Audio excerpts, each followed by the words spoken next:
Well, it's good to be back. Seems like it's been a long time, but it's only been a few days, right? But it's great to be back into the house of Yahweh. I want to talk a little bit about our men's retreat. Just bring you up to speed on it. It was a very good turnout. I think there was 17 of us that showed up, and had a very good time together to fellowship with one another and to laugh and to love and even to cry together. So, but it was a time to, I think, refresh ourselves and to get to know each other a little bit better. You know, basically sometimes we think we know people, or, you know, when we meet new people, we usually ask, well, what do you do? You know, what kind of work do you do? And so that kind of defines who we are in this world. Well, you know, I'm a banker, I'm a this, I'm a that, whatever. But really, that really doesn't show our heart, does it? Not really. But when you have time to get together and meditate on spiritual things, biblical things, and those types of things, you get to really see each other's heart. And that's what any good relationship is really based upon. The relationship that we have with our Father in heaven is that we see His heart for us. And does He see our heart in that same manner? That's the big question. You know, says your heart's a deceitful thing. And sometimes we put up a facade with each other and even within ourselves. But there's no facade when it comes to the Father Yahweh. He knows us very well. So it was a time of blessing, and I want to say thanks to the women of the congregation that stepped up and filled in and took care of, and these types of things. I heard that it was very great, very good, and that y'all had some new visitors and these types of things. So just praise Yah that we're a congregation that wants to work together and to forward God's kingdom forward.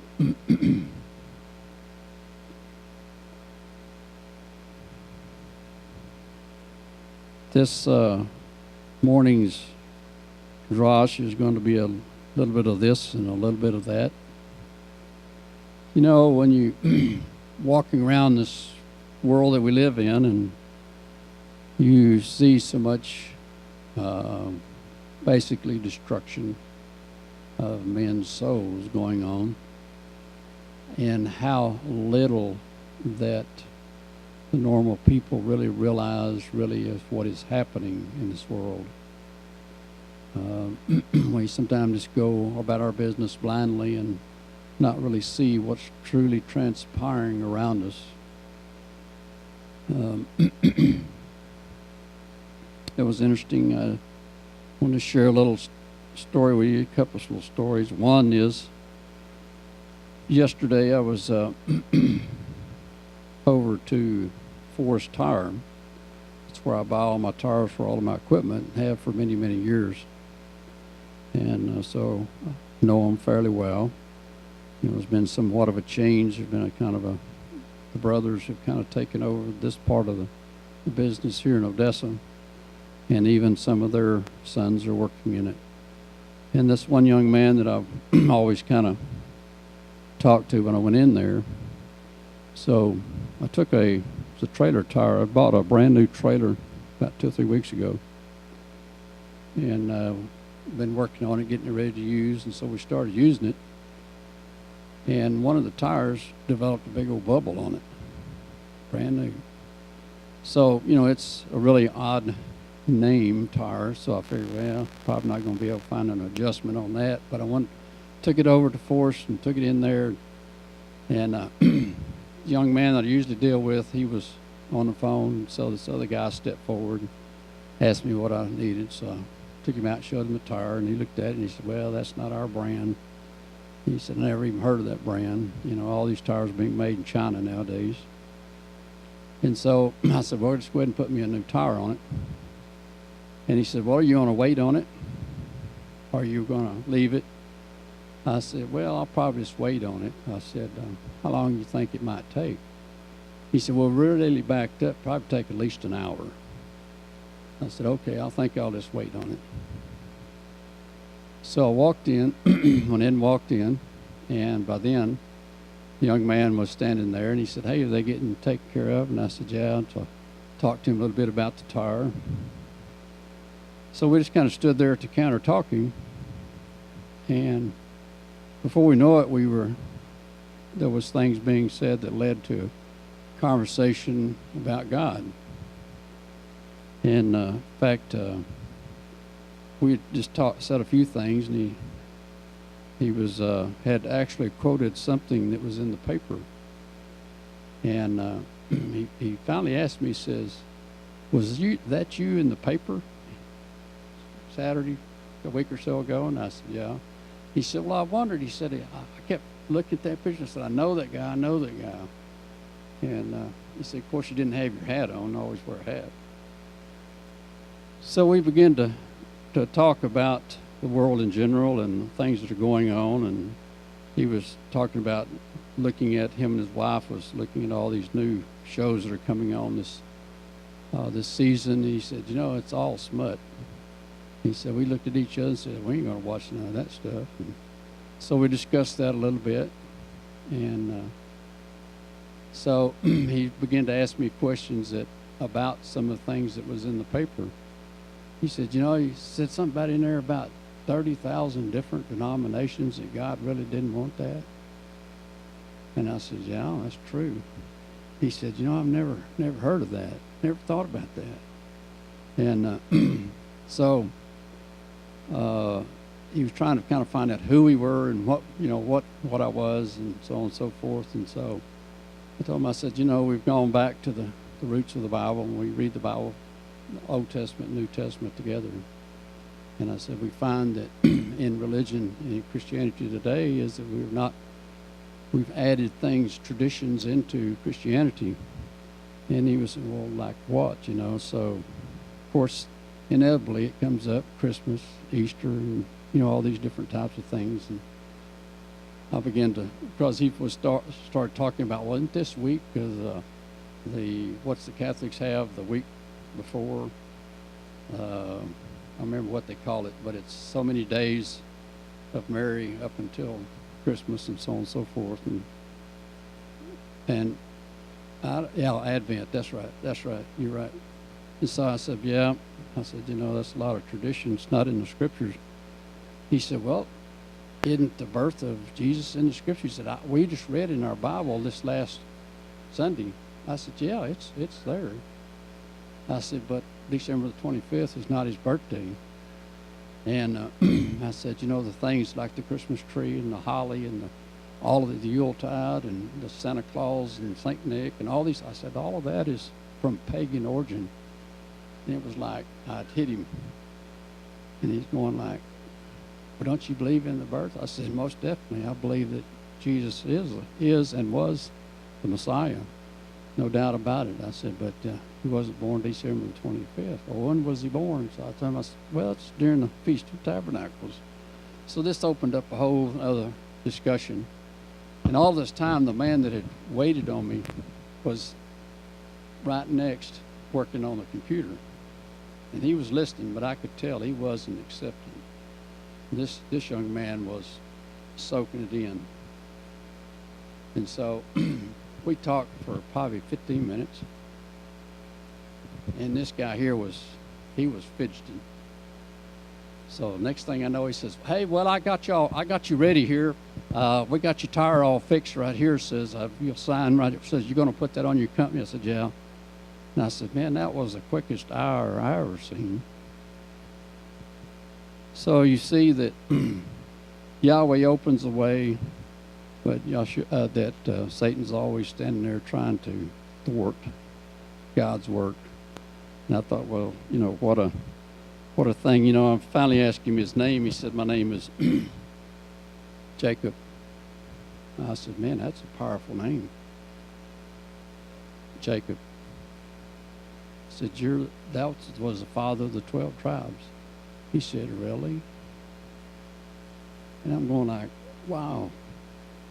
You don't even know even the basic biblical stories in the Bible. You're going like, and I thought, Father, how in the world are you ever going to be able to bring people to the greater knowledge when their pastors are not even teaching them the fundamentals of even basically, who these people were, our forefathers, who were they? So, going to look at Vayeshev today. It's in Genesis 37:1, and it means, and he settled.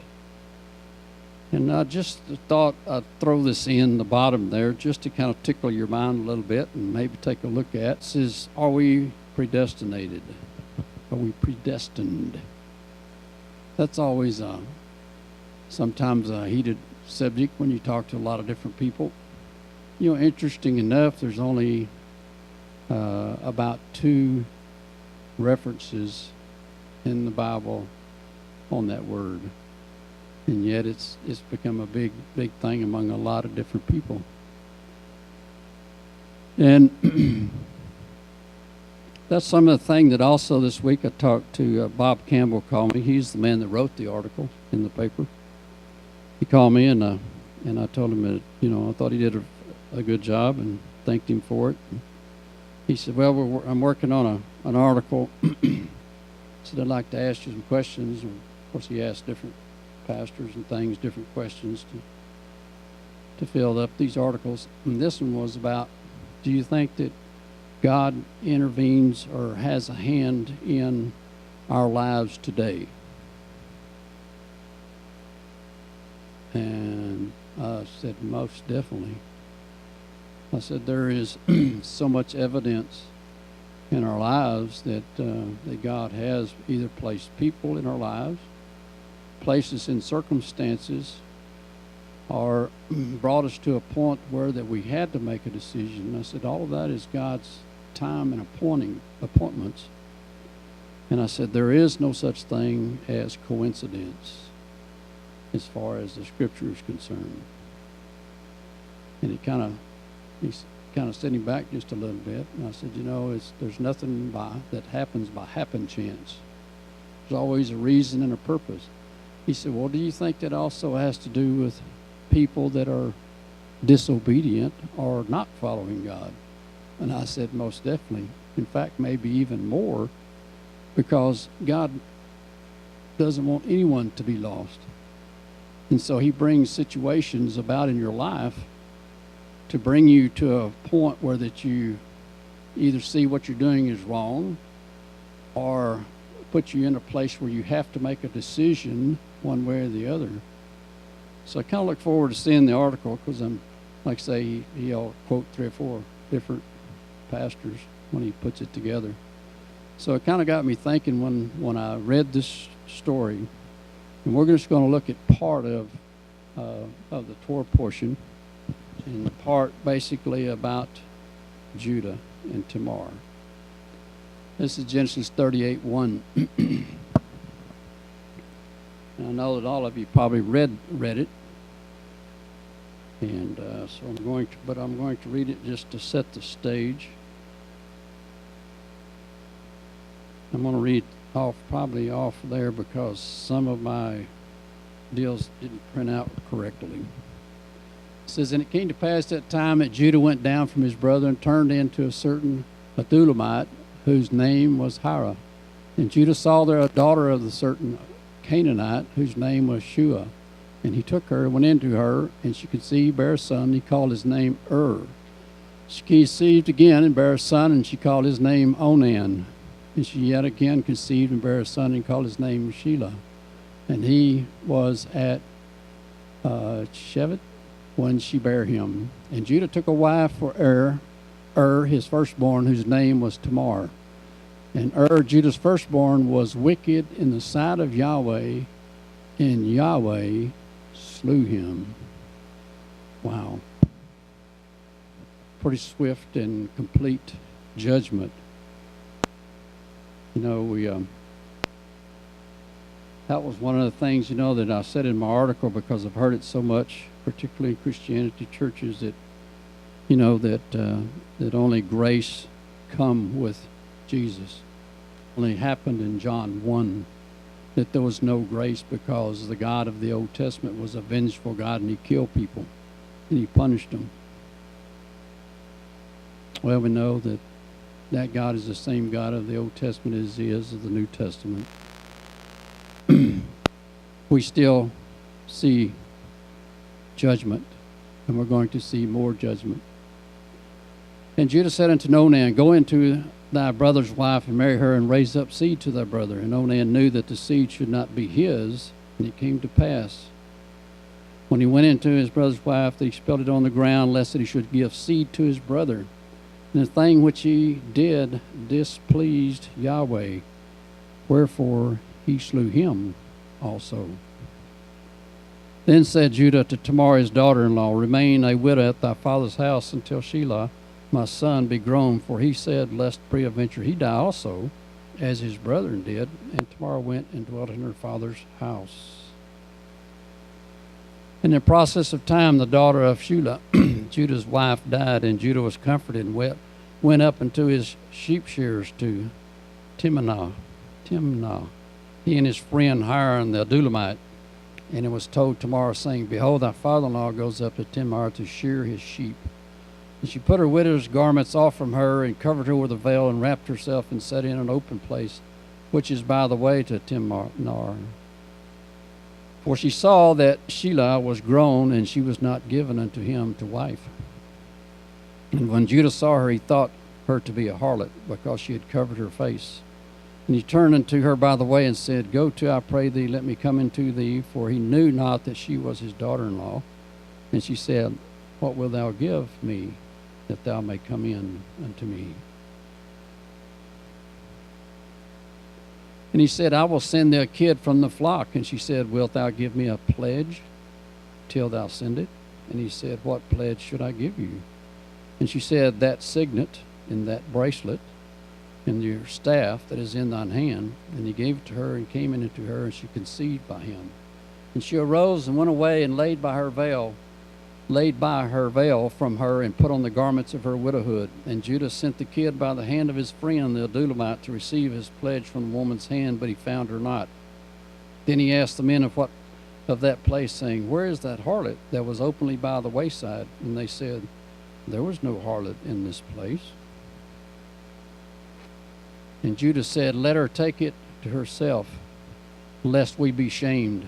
Behold, I send this kid, and thou hast not found her. And it came to pass about 3 months after that it was told Judah, saying, Tamar thy daughter-in-law hath played the harlot, and also, behold, she is with child by whoredom. And Judah said, Bring her forth, and let her be burnt. And when she was brought forth, she sent to her father-in-law, saying, By the man whose these are, am I with child? And she said, Discern, I pray thee, whose are these, the signet and the bracelet and the staff? And Judah acknowledged them, and said, She hath been more righteous than I, because that I gave her not to Shelah my son, and he knew her again no more.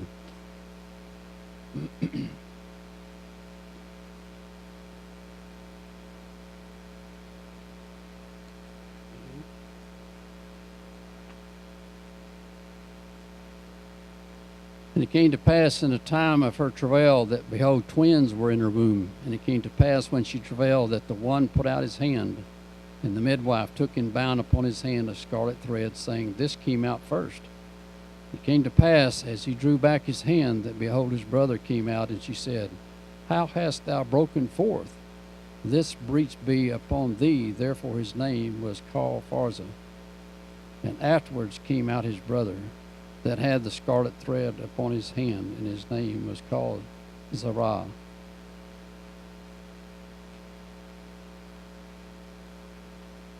So, very interesting story right in the midst of the taking of his brother Joseph in a pit and being sold into captivity into Egypt by the Midianites and the Ishmaelites.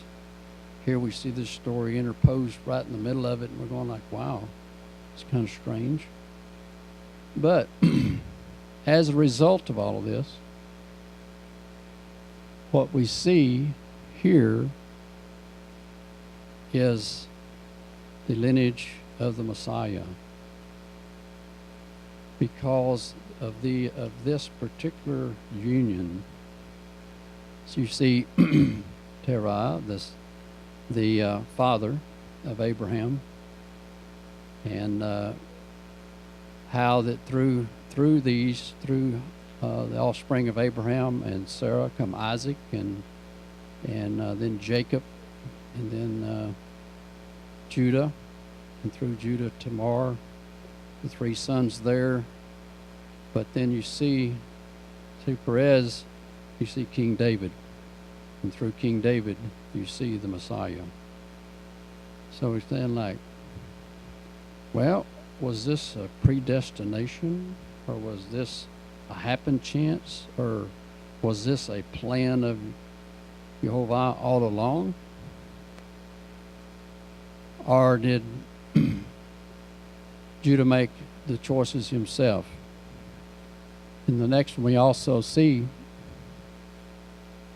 that Lot figures in with this, because through Lot came Moab, and through Moab came Ruth, and through Ruth is Boaz, and then King David, Solomon, and Yeshua. How that these are all connected. Also, we see Rahab, the Canaanite, thrown in there. Bathsheba also thrown in. All of these were non-Israelites, were thrown into the mix of the genealogy of the Messiah. It says the genealogy of the Messiah includes the line of Lot with his firstborn daughter, led to the birth of Moab, the ancestor of Ruth, who was the grandmother of King David. Also, Ruth married Boaz, who is the descendant of Solomon, and Rahab the harlot. The union of Judah and Tamar led to the birth of Perez, from whom King David came. The union of King David with Bathsheba. In the genealogy of Yeshua in Matthew, there's only 4 women besides Mary that are named, and they are Tamar, Rahab, Ruth, and Bathsheba.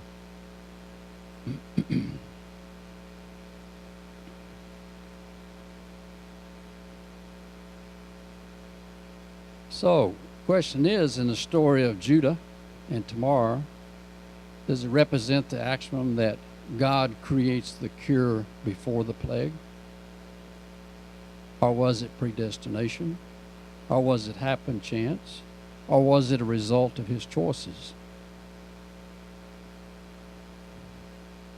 You might ask the question, did it have to happen? You know, I know that we saw the video New Moon about Paul's travel when he was going to Rome, and how that when the ship got tossed back and forth and eventually broke up on the island of what is it? What was it? So you could ask the same question there. You know, because Paul told them, he says, you know, this is really not the right time of the year to be sailing. We shouldn't be doing this. And they said, oh, it's okay. We'll make it. So they're tossed for like 30 or 40 days on the sea. And he finally told them, said, just throw me over, then everything will be fine. And God came to him in a dream and told him that, says, you will be wrecked on an island, but everybody will be safe. And of course, he goes ashore and builds a fire because it's cold and rainy. And in that fire, as he reaches for a stick of wood, this viper bites him. And he shakes it off. And how that the leader of that group of people that lived on that island said, man, this man must be a god. He come through a shipwreck. He come through a viper bite, viper that usually when you are bitten, you die. And but through that, he stayed there, and he was able to preach to them and bring them the full gospel. So the question was it just happen chance that happened? Or was it a God appointed time? Was it a thing that people made wrong choices at the right time or the wrong time? You know, I'm sure that all of you found yourself in these predicaments sometimes, and you're going like, how in the world did this happen to me? You know, what is going on? Did I do something wrong? Or was it a result of some choice that I made that was not a good choice? Also, maybe you get the idea that that this whole thing that happens from creation until the recreation of the world was all written down minutely, and that we're just actors on a stage living out that play. I think that's just some of the things that we can look at, particularly when we start thinking that predestination is something that regardless of what we do, we are predestined to do this particular thing. And that some people are and some people are not predestined.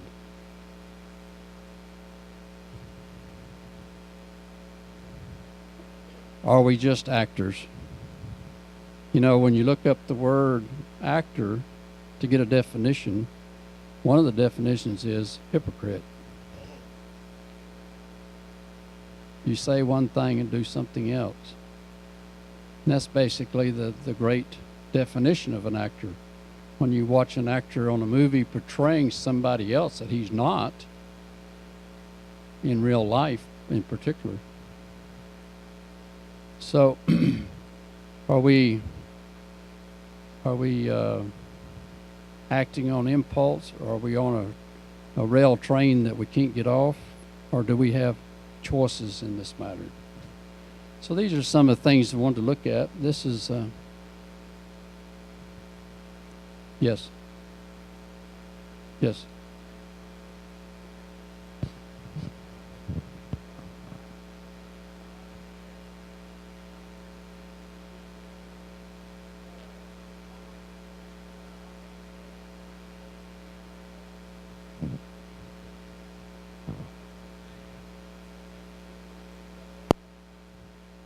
No, sir, that's not a hypocrite. A hypocrite is a person that professes to be one thing and does something else. Well, that's what we're all called to do. That most definitely, that is our purpose for being here. But we are responsible for what seeds that we do sow. Okay.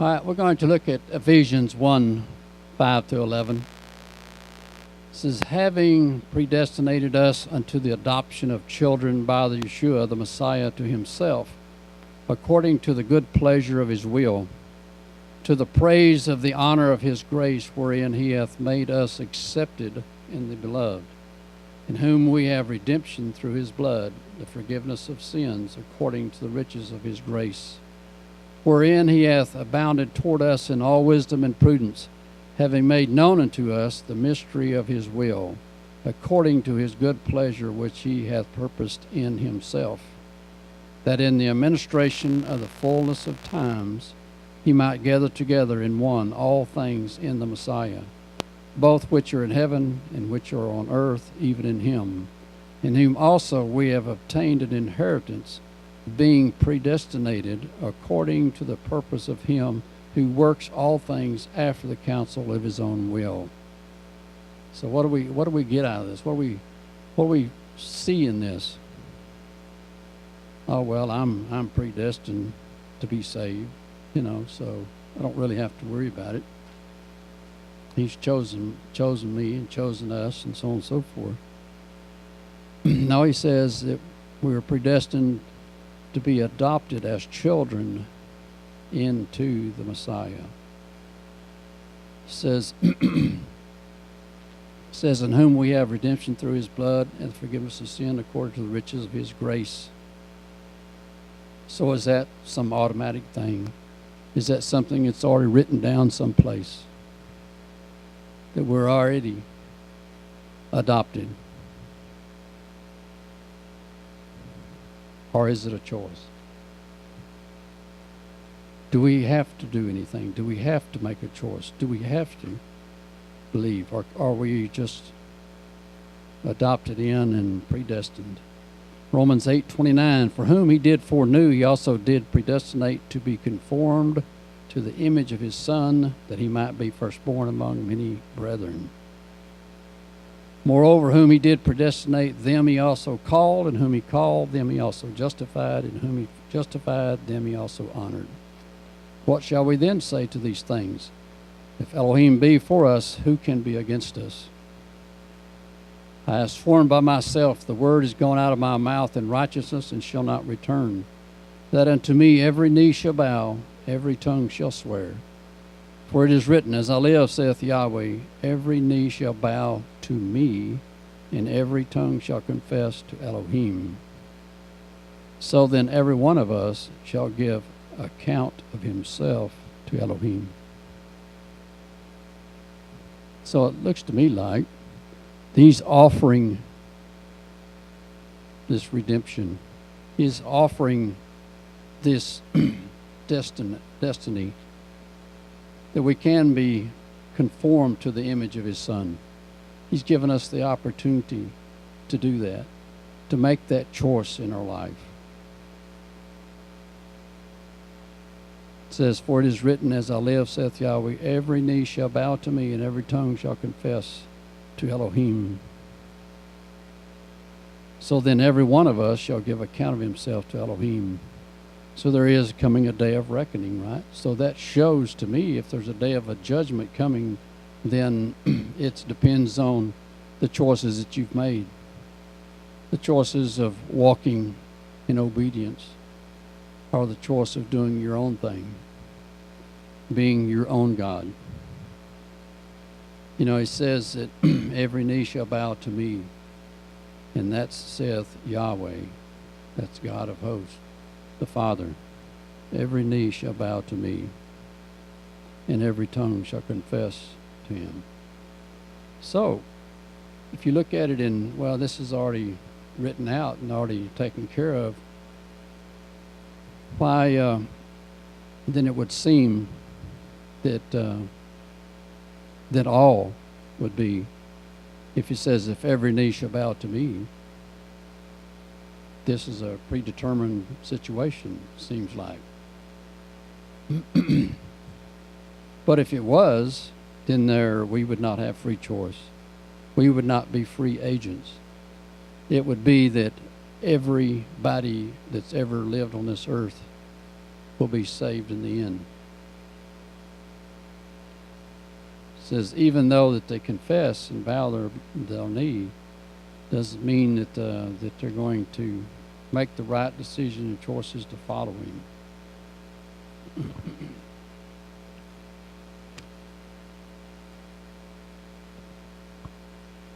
I'm going to move on to a little bit of something that's related to it, but it's looking at some. This is in Proverbs 1:1, and it goes on through 7. It talks about proverb of Solomon, son of David, king of Israel, to know wisdom and instruction, to perceive the words of understanding, to receive the instructions of wisdom, justice, judgment, and equity, to give stubbornly to the simple, to the young man knowledge and discretion. A wise man will hear and will increase learning, and a man of understanding shall attain unto wise counsel.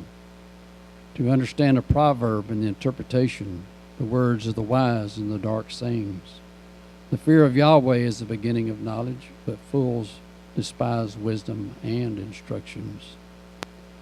So, we're going to look a little bit at the wisdom, knowledge, and how that relates to what we've been talking about. And even in the story of Judah and Tamar.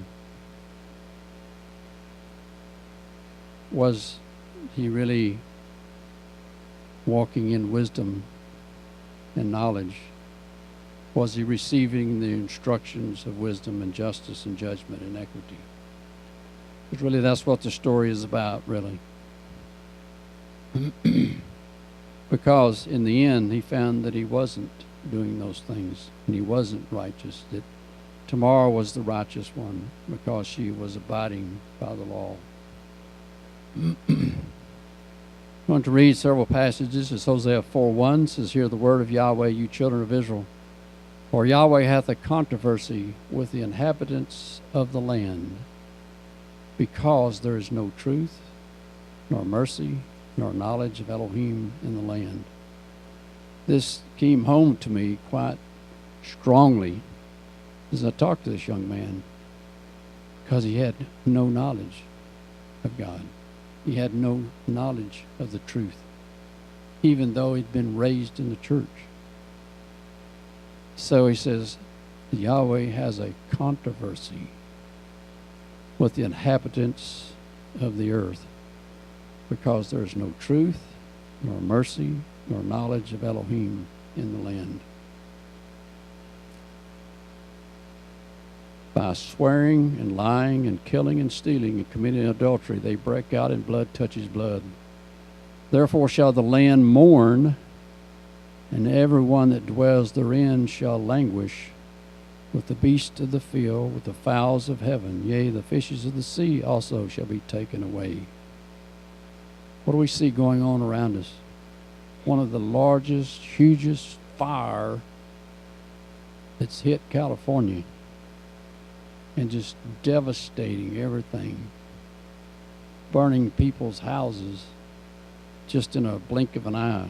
70, 80 mile an hour winds blowing the flames, flaming up till it burns everything. What do we see with this whole thing about global warming? About some of the things that we see in the North Pole, that for the first time that we're able to actually sail all the way across because the icebergs have melted and moved. Is it because there's no truth, no mercy, nor knowledge of God in the land? That he's going to devastate the land.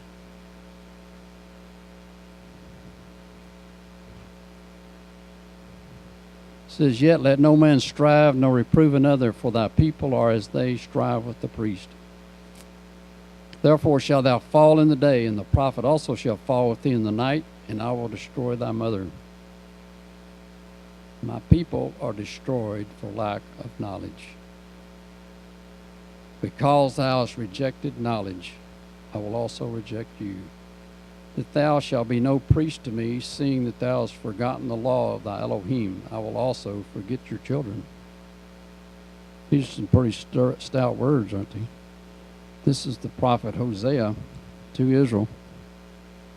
Destroyed for lack of knowledge.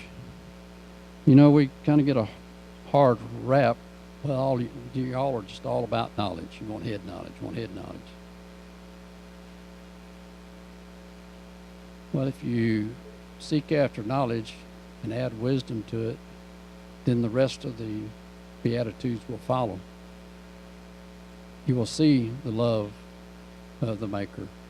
You will see the love that you give to your neighbor. It doesn't say here they were destroyed for lack of love. It said they were destroyed for lack of knowledge.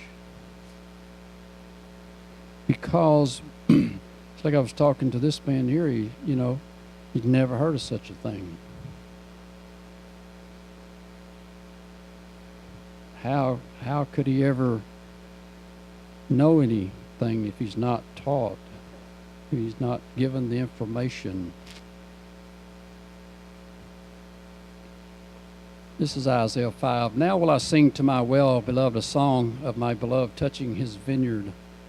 My well-beloved hath a vineyard in a very fruitful hill, and he fenced it, and gathered out the stones thereof, and planted it with the choicest vine, and built a tower in the midst of it, and also made a winepress therein, and he looked that it should bring forth grapes, but it brought forth wild grapes.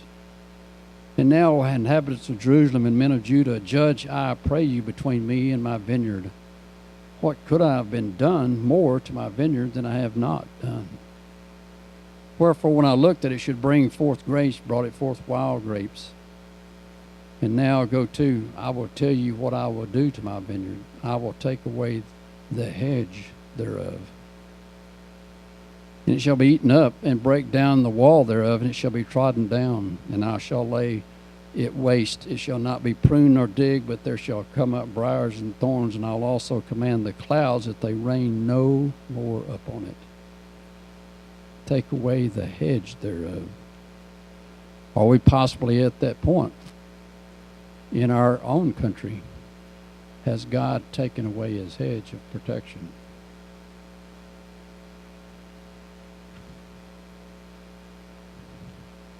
For the vineyard of Yahweh of hosts is the house of Israel, and the men of Judah his pleasant plant. And he looked for judgment, but behold oppression, for righteousness, but behold a cry.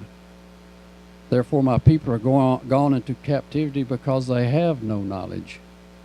And their honorable men are famished, and their multitude dried up with thirst. Therefore the grave hath enlarged herself, and opened her mouth without measure, and their honor, and their multitude, and their pomp. And he that rejoices shall descend into it. And the mean man shall be brought down, and the mighty man shall be humbled, and the eyes of the lofty shall be humbled. But Yahweh of hosts shall be exalted in judgment, and the El that is holy shall be sanctified in righteousness.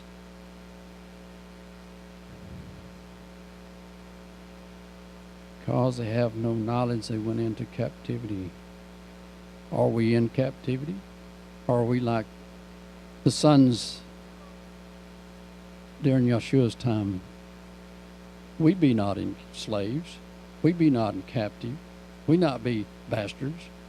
Our father is Abraham. What'd he say? It says if your father was Abraham, you'd do the works of Abraham. If you were the children of Abraham, you'd do the works of Abraham.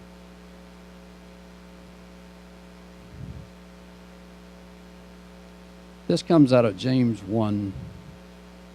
This is Jacob, a servant of Yahweh and of the Master Yeshua the Messiah, to the 12 tribes which are scattered abroad.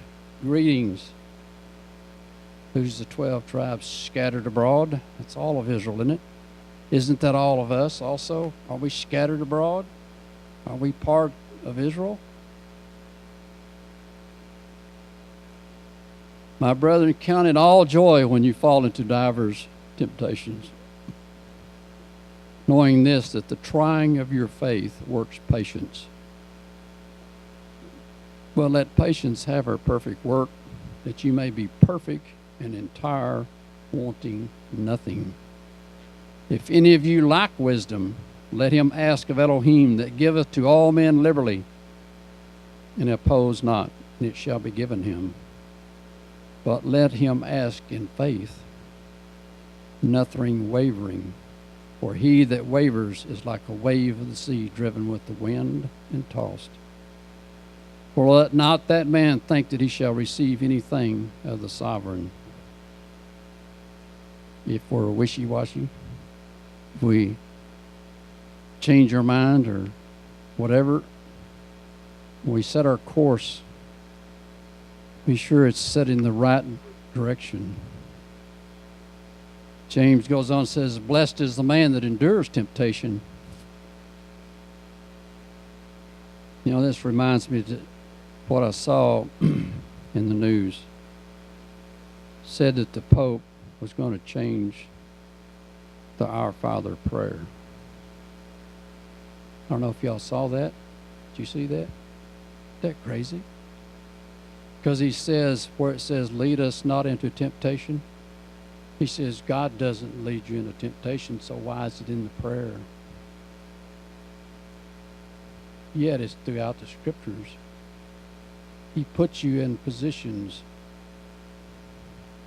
of temptation for what? But it says, blessed is the man that endures temptation, for when he is tried, he shall receive the crown of life, which Yahweh hath promised to them that love him.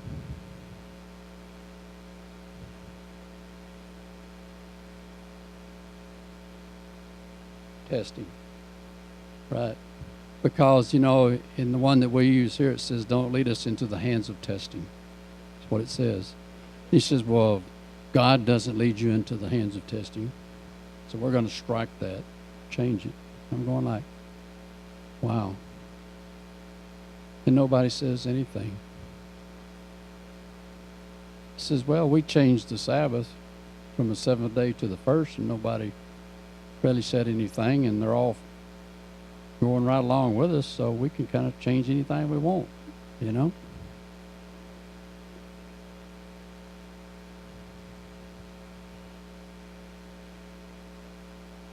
says, wow, yeah, that's what I said, wow.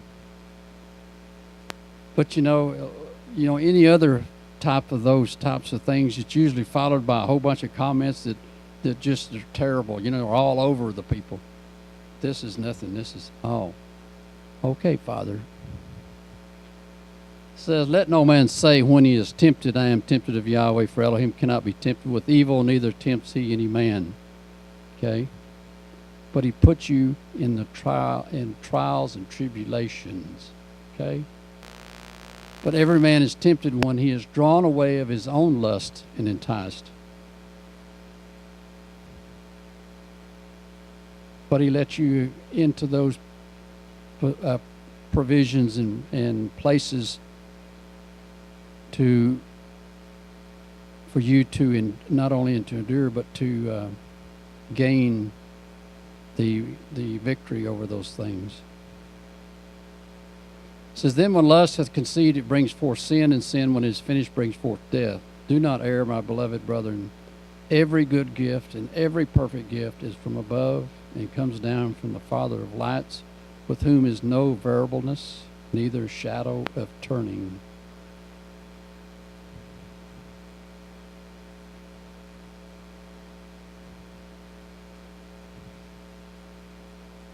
How about when Yeshua was 40 days in the wilderness and he was accosted or tempted by Hasatan?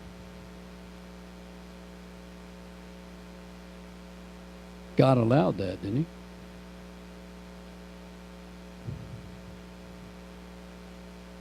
Kind of interesting.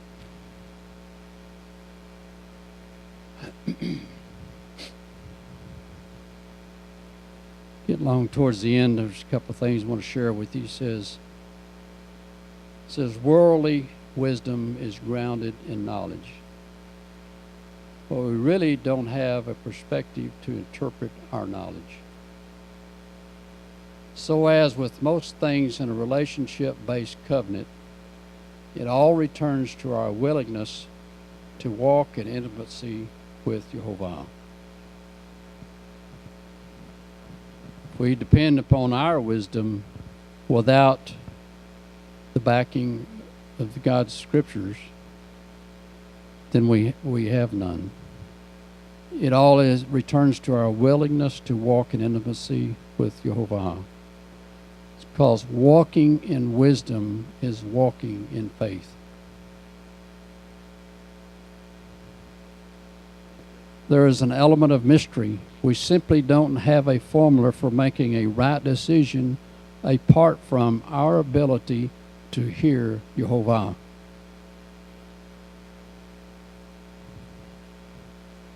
And I'm sure that when it comes to very important decisions that you have to make in life, a lot of us say, well, let's pray about this first.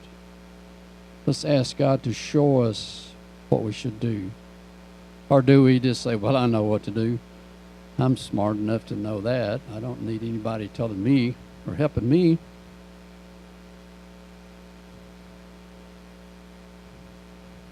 We simply don't have a formula for making a right decision apart from our ability to hear Jehovah.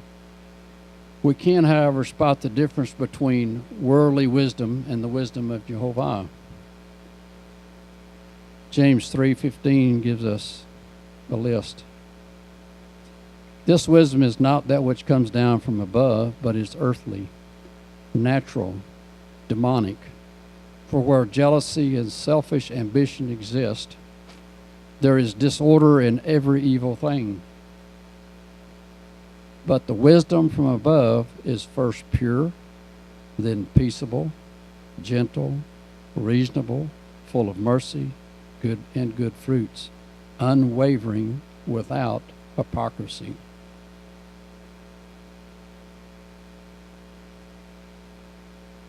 Because the wisdom of the world, the wisdom of the man, says that we were not created that some small cell climbed up out of the slime and grew into who we are today through millions and millions and millions of years of evolution. That's man's wisdom. God said, man, I can tell you how I did that in 6 days. I just spoke it into existence. Didn't have to wait millions of years till y'all climbed up out of the ocean or whatever.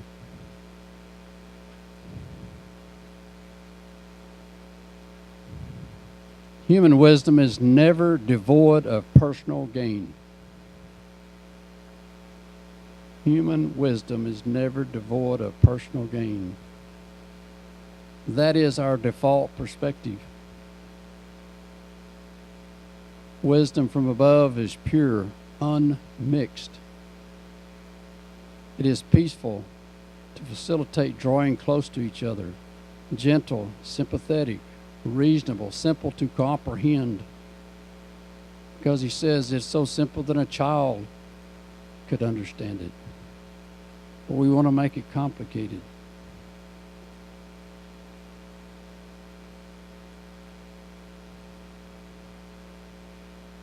If we went and told our child that's 4 or 5 years old, 614 commandments, he'd go like, what?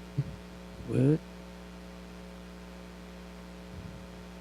But if we just told him, love God and love your fellow man and be obedient to what we as parents, because we're looking out for your well-being, be pretty simple, wouldn't it? It says Jehovah's wisdom can seem counterintuitive, but it doesn't waffle back and forth, and it doesn't pretend to be something it's not. There's a difference between something hidden in mystery for us to search out and something hidden in deceit so that we won't go looking for it. Wisdom is something Jehovah longs to cascade upon us in abundance without ceasing. But I have to do something. But I do have to get over myself to embrace it. Get over myself to embrace it. You mean I'm not the most important thing here? Well, I'm pretty smart. I know everything. I have a PhD. I know all about that Bible. Get over myself to embrace it. All this stuff in life that I'm so concerned with, it isn't about me. On days I'm really smart, I realize that it's not even my life to preserve. My life was forfeited from the day one. I'm here because of mercy and grace. I don't have anything that wasn't given to me by Jehovah. You do not have anything that wasn't given to me by Jehovah. Wow. Man, I thought I went out and bought that truck on my own. Wow. And there's nothing expected of me that I am not first empowered to do. That's what the Bible says. And it says that he will never give you a trial that you're not able to overcome. And we find ourselves in all kinds of predicaments. We say, man, how in the world is this going to, how am I going to overcome this? How am I going to live through this? There's an invitation from Jehovah before each one of us. It's an invitation to adventure and mystery. Wisdom isn't about what you say or having the right answer. It's a lifestyle. It's a lifestyle. You know, that's something I've always talked about, because to me, being raised very young in this lifestyle, it's just common. It's just my lifestyle, my life. And when you walk into this walk and you find the obedience of God's laws requires you to rest, what a great thing. He requires you to rest? Wow. But no, I don't want to rest. I want to do something else. But as you take this into your mind, it becomes your lifestyle. There's no question when the sun goes down on Friday evening. There's no question what it is and what you do and don't do. It's your lifestyle. What we need is eyes to see and ears to hear, and to get that, we start by getting over ourselves. Putting God first in your life. Not your comfort, not your food, not your cars, not your business. None of those things really matters. Getting over ourselves. Worry less about who has offended us and more about, have we offended Jehovah?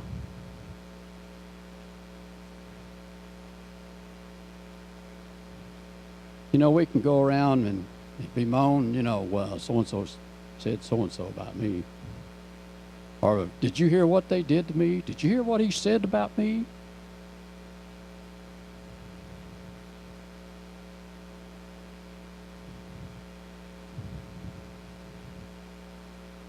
I just wonder if our recording angels say the same thing about when they see us doing and saying things.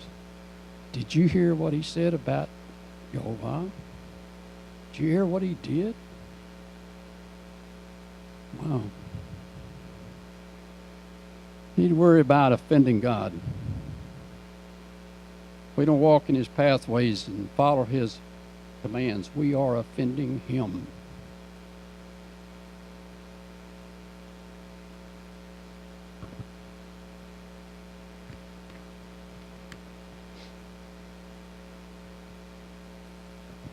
James 1:18 says, of his own will beget he us with the word of truth, that we should be a kind of a first fruits of his creatures. Wherefore, my beloved brethren, let every man be swift to hear, slow to speak, and slow to wrath. For the wrath of man works not the righteousness of Yahweh. Wherefore, put away all filthiness and abundance of evil, and receive that meekness, the engraft word, which is able to save your souls.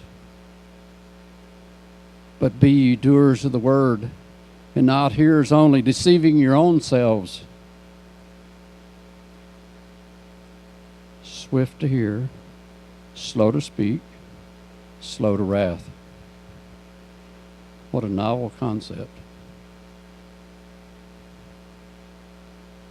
2 Corinthians 10:3, for though we walk in the flesh, we do not war against the flesh, for the weapons of our warfare are not carnal, but mighty through Elohim to the pulling down of strongholds, casting down imaginations, and every high thing that exalts itself against the knowledge of Jehovah, and bringing into captivity every thought to the obedience of the Messiah. If you could truly say that you're doing this, wow. It's not easy. No doubt about it. It's not easy. Because Hasatan is there putting thoughts in your mind, trying to. We've got to take captive every thought to the obedience of the Messiah. That's part of our lifestyle. When someone says something to us or does something to us, do we take captive that thought of retaliation? Do we take captive that thought of, man, I'm going to get that person?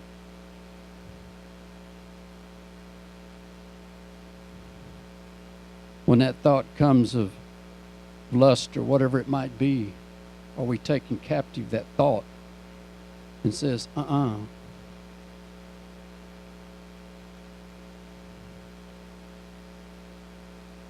we flip on the TV or get on the internet, pornography pops up. Do we grab hold of that thought and say,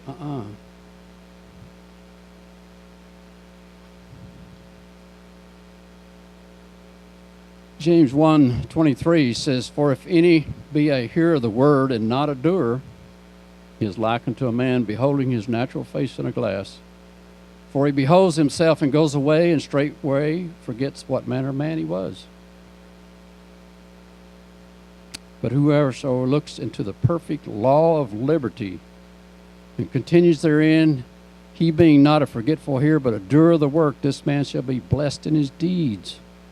Perfect law of liberty. What do we hear? Oh, you're going to go back under the old law? You're going to go back under that yoke? That's why Paul says, if you live in the Spirit, you're not under the law. Exact same thing we're talking about. If you live in the Spirit, take captive every thought, be obedient. The law has nothing to do with you. Only when you break that law do you come under that law.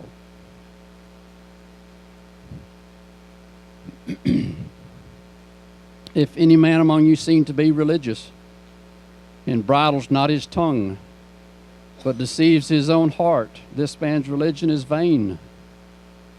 Pure religion and undefiled before Yahweh and the Father is this: to visit the fatherless and the widows in their affliction, and to keep himself unspotted from the world. If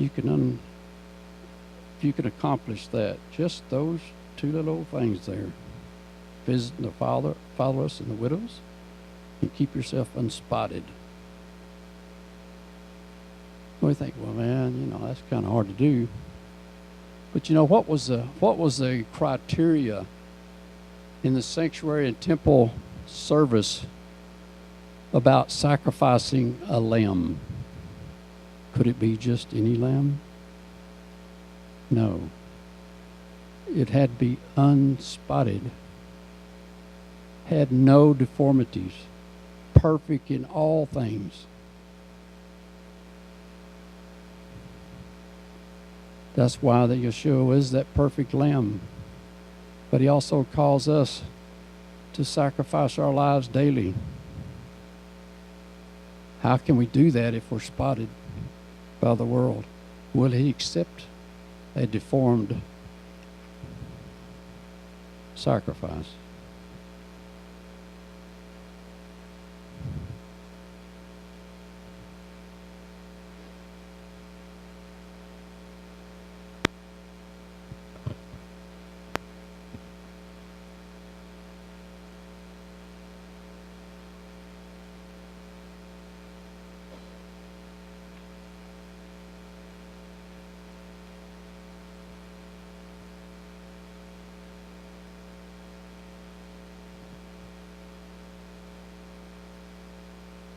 I contemplated on whether or not to read this. This is something I'll run across.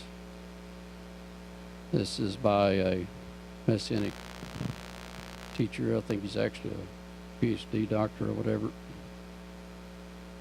I thought maybe, well, it might be good because I think that this is what we're all trying to do and to accomplish.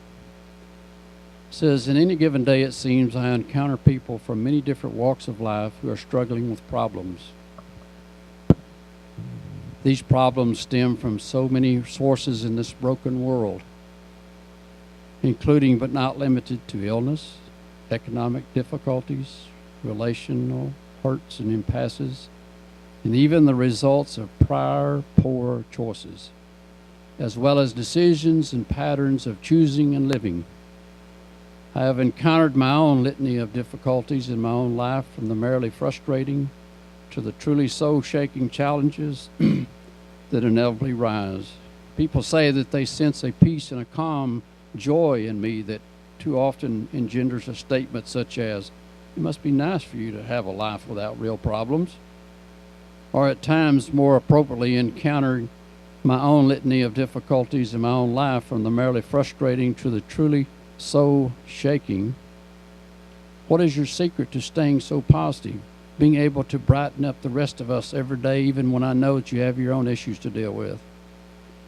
My answer usually involves making sure that they understand that I do have my own set of problems and challenges to deal with, that I have no magic shield around me to keep me from feeling the effects of this broken world, including the brokenness within.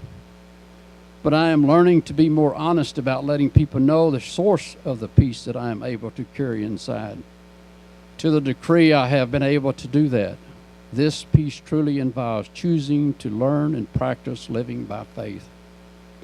I am just one of many Christians in this world, and my hope is that each of them is learning to live a life of faith, a life of believing in a very real way, in a very real person whose love for each of us can shield us from a life of fear and shallowness and transform us into the persons we are truly designed to be.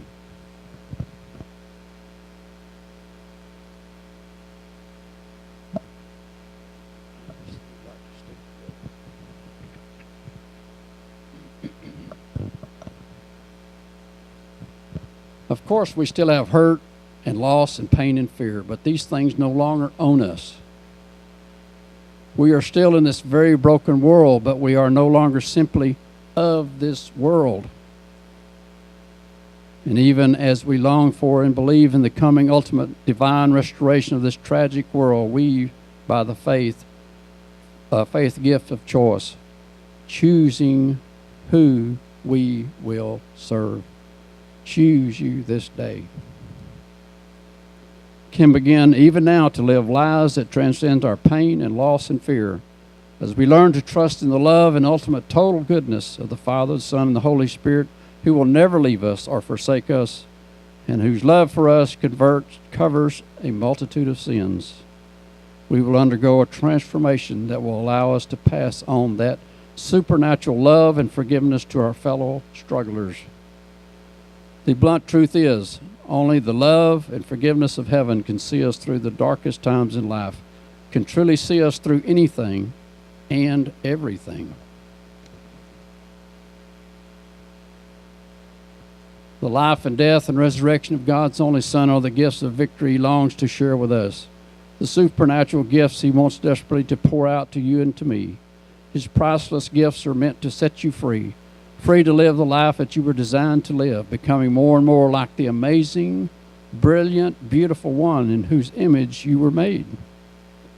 Safe in His love, there is no more condemnation. There is only the newly awakened desire to live life fully and unafraid, with purpose and meaning, living a life dominated by the peace of heaven that goes far beyond our merely human understanding.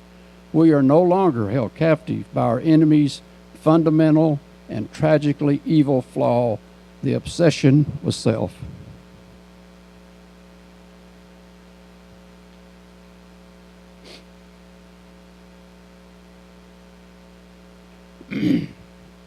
We are now free to serve, free to care, free to love, without any expectations of return.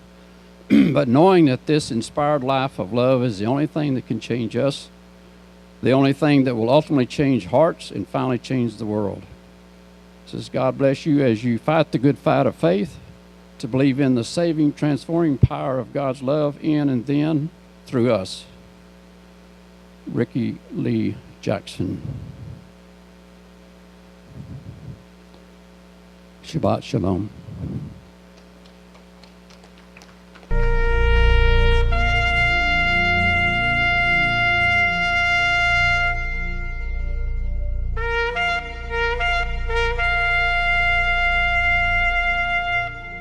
Thank you for watching a teaching from Emet HaTorah. If you are ever in the Odessa area, we would love to welcome you to our Shabbat service, 11 a.m. every Sabbath. For more information or for more teachings, feel free to find us on the web, www.emethatorohodessa.com. Also, you can find us on Facebook. Thank you. God bless you and your family. Shalom.